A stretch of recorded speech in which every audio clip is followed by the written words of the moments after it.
नेपाल सरकार ने अपने देश में उसने महंगी जो वस्तुएं हैं उनके आयात पर रोक लगा दिया है। उसमें भारत से लगभग 300 जो वस्तुएं कीमती हैं वो जाती हैं, उस पर रोक लगा हुआ है, जिसमें ऑटोमोबाइल से लेकर महंगी गाड़ियों तक कई चीज़ें शामिल हैं।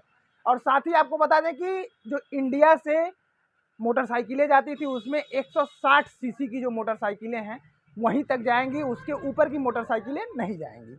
तो इस वजह से जो सीमाई इलाका है नेपाल से सटा हुआ है, वहाँ का जो बाजार है, चाहे ऑटोमोबाइल्स का हो चाहे अन्य कीमती सामानों का है, वह अच्छा खासा चल रहा है। दुकानें, जो व्यापारी वर्ग है वो खुश है।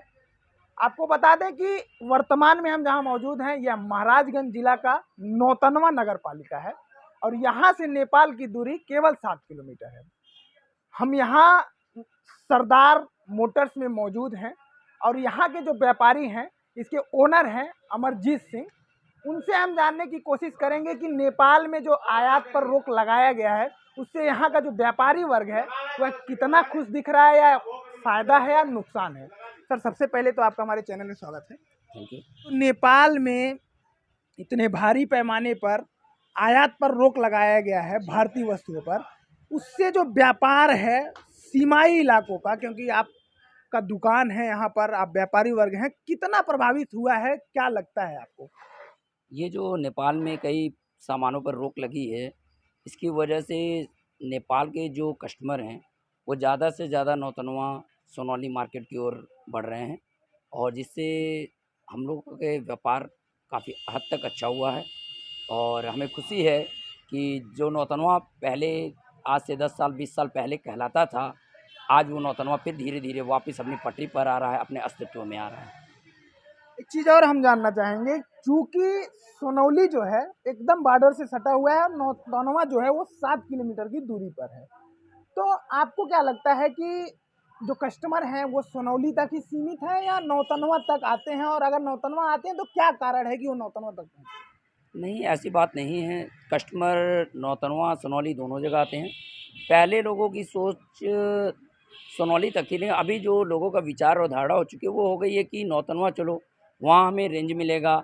और कई शोरूम हो गए जैसे कि बजाज शोरूम, हीरो शोरूम, अन्य शोरूम, टीवीएस शोरूम सब हैं, जिसकी वजह से लोग नौतनवा की ओर आते हैं और गाड़ियों का अच्छा उनको रेंज मिल जाता है, पार्ट्स सस्ते मिल जाते हैं और ओरिजिनल पार्ट्स उन्हें उपलब्ध हो जाते हैं, जिस वजह से लोग नौतनवा की ओर ज़्यादा आते हैं। और यहाँ के ये नहीं कहा जा सकता कि सिर्फ मोटरसाइकिल पार्ट्स, इसके अलावा खाद्य पदार्थ जैसे कि तेल, घी, चीनी और कपड़ा व्यापार, इन सब में भी फ़र्क मिला है।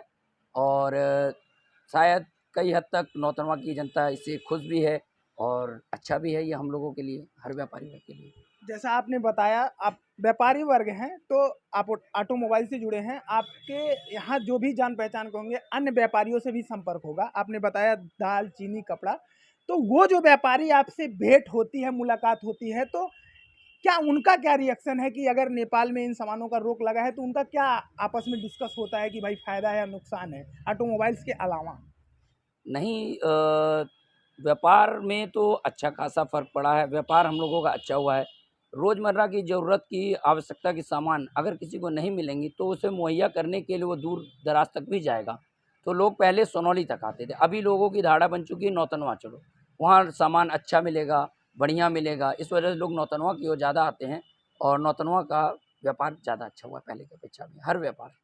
फिर जी एक सवाल हमारे मन में और चल रहा है कि इंडियन कस्टमर को तो आप डील ही कर रहे हैं और नेपाल से सटा हुआ है, तो जैसे मैंने बताया कि 10 में से 5 गाड़ियां नेपाली नंबर प्लेट की होती हैं। एक चीज़ हम जानना चाहते हैं कि जो इंडियन आते हैं कस्टमर, उनके लिए प्राइस अलग होता है और नेपालियों के लिए अलग होता है, क्या ऐसा कुछ है? नहीं, ऐसा कुछ नहीं है, सबके लिए बराबर है, एक समान है हम लोगों की भावना। हम लोग कभी ऊँच-नीच या भेदभाव नहीं करते हैं। हाँ, ये बात और है जैसे कि जो पहाड़ी एरिया की गाड़ियाँ हैं, वो हैवी व्हीकल ही ज़्यादातर चलती हैं। जैसे कि 150 सीसी, 200, 250, 300, साढ़े 300 सीसी, जैसे कि बजाज, हीरो, अन्य गाड़ियाँ हुईं। तो और तराई एरिया में 100 सीसी, 125 सीसी तक की ही गाड़ियों को लोग लाइक करते हैं, माइलेज की अपेक्षा से देखते हुए।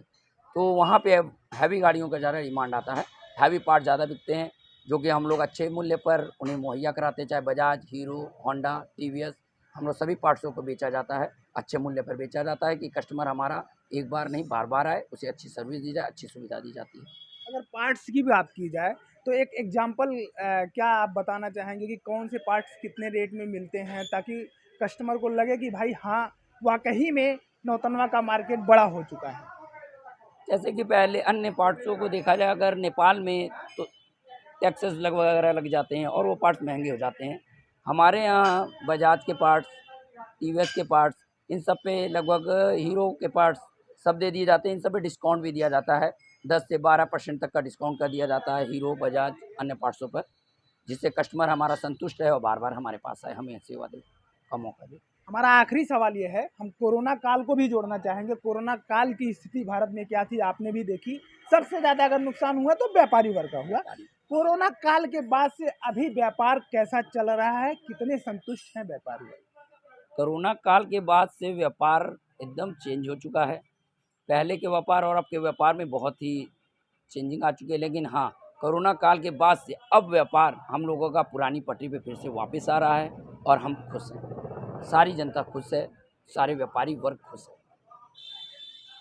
तो जो नेपाल में भारतीय सामानों के आयात पर रोक लगा है करीब 300, उस वजह से जो नेपाली कस्टमर हैं वो अधिकतर भारतीय क्षेत्रों में आ रहे हैं और यहाँ का जो मार्केट है, आप मार्केट में भी जाएंगे तो आपको मैं बता दूं कि 10 में से आपको 5 गाड़ियाँ दिखेंगी ही दिखेंगी नेपाली नंबर प्लेट की। तो कहीं ना कहीं एक तरीके से भारत का जो ट्रेड विभाग है उसको तो लॉस हो रहा है, लेकिन यहाँ जो लोकल सीमा क्षेत्र के व्यापारी हैं उनको कहीं ना कहीं लाभ दिखाई देता हुआ प्रतीत हो रहा है। कैमरे के पीछे हमारा साथ दिया है चंद्रकांत मौर्य ने।